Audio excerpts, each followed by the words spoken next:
오늘 본문은 드디어 에스겔 37장 1절부터 6절까지의 말씀입니다. 여호와께서 권능으로 내게 임재하시고 그의 영으로 나를 데리고 가서 골짜기 가운데 두셨는데 거기 뼈가 가득하더라. 자, 권능으로 임재하시고 영으로 데리고 가셨다. 이것이 현실인지 환상인지 우리는 잘 알 수가 없습니다. 영으로 데리고 가셨다.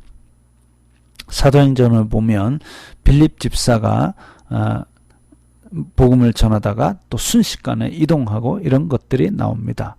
그런 현상인지 아니면 환상 속에서 이것을 보았는지. 자, 그래서 우리가 보통 마른 뼈 환상이라고 하는데 권능으로 임재하시고 영으로 데리고 가셨다. 하나님의 능력으로 하나님의 영의 일 가운데 하나이구나, 이렇게 할 수 있겠죠. 골짜기 가운데 두셨는데 거기 뼈가 가득하더라. 자, 이것을 보고 어떤 사람들은, 이제 그림 그리는 사람들은 이렇게 우리나라가 얘기하는 골짜기처럼 이렇게 산과 산 사이에 여기 이 좁은 이 틈에다가 뼈가 확 가득한 이런 골짜기, 우리말로 골짜기를 그렸는데, 이스라엘 백성들의 골짜기 개념은 이쪽에 산이 있고 이쪽에 산이 있으면 이 가운데 있는 산과 산 사이의 평지, 이게 골짜기입니다. 우리와는 좀 면적이 다르죠. 산과 산 사이에, 우리는 골짜기 이러면 산 사이를 흐르는 시냇물 같은 그런 개념이라면, 그들의 골짜기는 이 산과 저 산 사이에 있는 넓은 들, 이 골짜기의 개념입니다. 그래서 여기서는 골짜기 가운데 두셨는데 뼈가 가득하다 이러면 그야말로 이 산과 저 산 사이에 그 넓은 벌판에 뼈가 가득한 그런 그림을 생각하는 것이 맞을 겁니다. 나를 그 뼈 사방으로 지나가게 하시기로 본즉 그 골짜기 지면에 뼈가 심이 많고 아주 말랐더라. 자, 사람이 죽으면 이제 그 살들이 썩고 뼈가 있는데 그 뼈조차 마를 정도로, 다시 말하면 더 이상 살아날 희망이 없는 이스라엘 백성들의 절망적 상황을 말합니다. 만약에 상처가 났다, 그러면 상처가 난 사람이면 이걸 치료할 수 있겠죠. 근데 상처가 심해가지고 사람이 죽었다. 죽은 사람을 살리는 건 어렵습니다. 어려운 게 아니라 할 수 없는 일이죠. 근데 다 죽어가지고 뼈밖에 안 남았는데 그 뼈조차 바싹 말라버렸다. 이건 소망이 없는 이스라엘 백성들의 절망적 상황을 말하고 있습니다. 그가 내게 이르시되 인자야, 이 뼈들이 능히 살 수 있겠느냐. 하나님께서 에스겔에게 물어보시는 거죠. 이 절망적인 상황의 이스라엘이 다시 회복되어 나라 모양을 갖출 수 있겠느냐, 이 말이랑 비슷한 상태입니다. 근데 에스겔이 뭐라고 대답하느냐 하면은 주 여호와여, 주님께서 아시나이다. 상식적으로는 당연히 못 살죠. 뼈다구가 어떻게 살아납니까?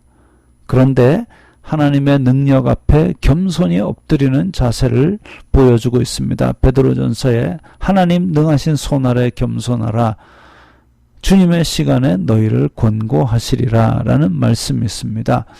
주님의 때에 하나님의 능력이 발하게 된다면 정말 마른 뼈 같은 그런 절망 상태인 이스라엘도 다시 회복될 것을 기대하면서 주님께서 아시나이다 라고 겸손히 답하는 에스겔의 모습을 봅니다.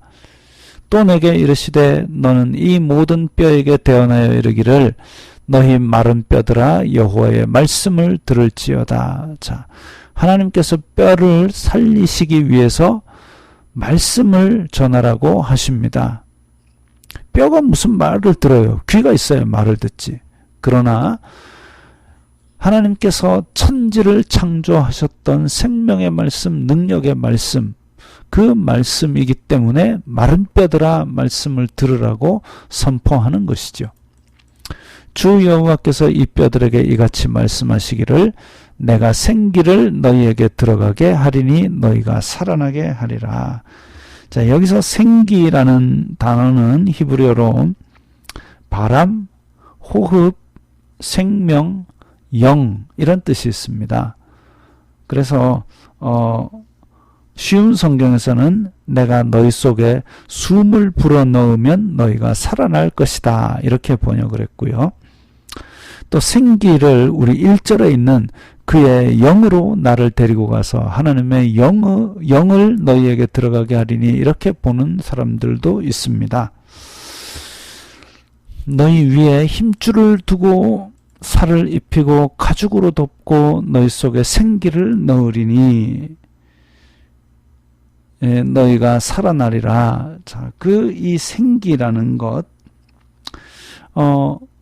창세기에 보면 또 2장 7절에 생기를 불어넣어서 사람이 생령이 된지라 했는데 그 생기에 쓰였던 히브리어 단어는 여기에 5절에 쓰였던 생기라는 단어와는 다릅니다만은 그러나 뜻은 여전히 바람, 숨, 호흡 이런 뜻이 있습니다. 그래서 하나님께서 어떤 생명을 영의 능력을 불어넣으셨을 때에 그로 말미암아 하나님의 영으로 말미암아 마른 뼈와 같은 절망적인 이스라엘이 회복될 것을 선포하고 계신데 그 전제가 뭐냐면 하나님께서 선포하시는 말씀을 들을지어다. 창조하셨던 생명의 말씀, 그 말씀을 들을지어다 라는 것이죠. 너희 속에 생기를 넣으리니 너희가 살아나리라. 또 내가 여호와인 줄 너희가 알리라 하셨다 하라. 그로 말미암아 이 말씀이 이루어질 때 생기가 들어가서 회복이 될 때 여호와인 줄 알게 하겠다. 다시 말하면 이 모든 기적 같은 일도 여호와의 이름을 위해서입니다. 하나님의 이름이 영원하고 거룩하고 능력 많으시고 하나님의 백성을 사랑하시고 그것을 알게 하고 그로 말미암아 영광 받으시는 것이죠. 우리에게도 마른 뼈와 같이 절망과 죽음에 접해 있는 사람들도 있습니다. 그들이 살아날 길은 생명의 근원이신 하나님의 말씀을 듣는 것이지요. 그 말씀 속에 성령께서 생기를 불어넣으시면 그런 절망 가운데서도 살아날 수 있는 우리가 될 것입니다.